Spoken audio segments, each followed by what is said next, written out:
The old plantation home, closed for generations, had finally opened its doors to the public for guided tour. A woman arrived early, her excitement masked by a strange, unexplainable pull in her chest. As she crossed the threshold, the air shifted.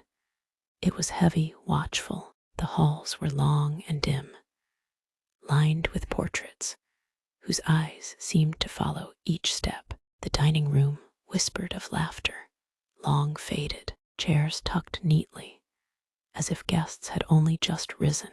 The bedrooms held a hush, so deep it pressed against her ears. Everywhere she went, memory clung to the walls like breath on cold glass. The tour guide led them through winding corridors, past the old kitchen, yet the woman barely heard his words. A familiar longing stirred within her, as though she had once walked these halls before. She knew every turn, every doorway felt expected. Then they entered the ballroom. On the far wall hung a huge portrait of a beautiful woman.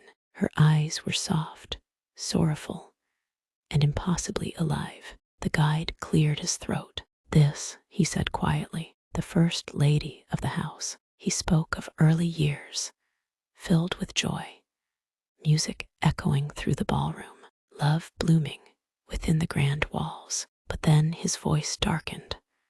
Abandonment, loss, a heart broken beyond repair. The lady had died there, alone, her spirit never leaving the home she once loved. As the story unfolded, the woman on the tour felt her chest tighten.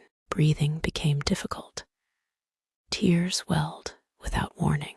She knew this story. She knew the pain. She knew the love. She knew the ending.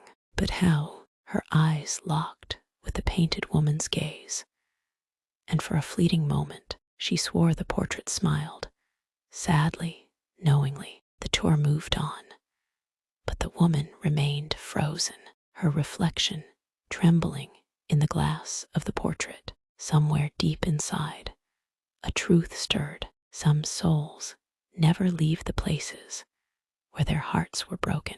Why do you think the woman knew the house and the story of the lady in white so well from long ago? Share your thoughts in the comments.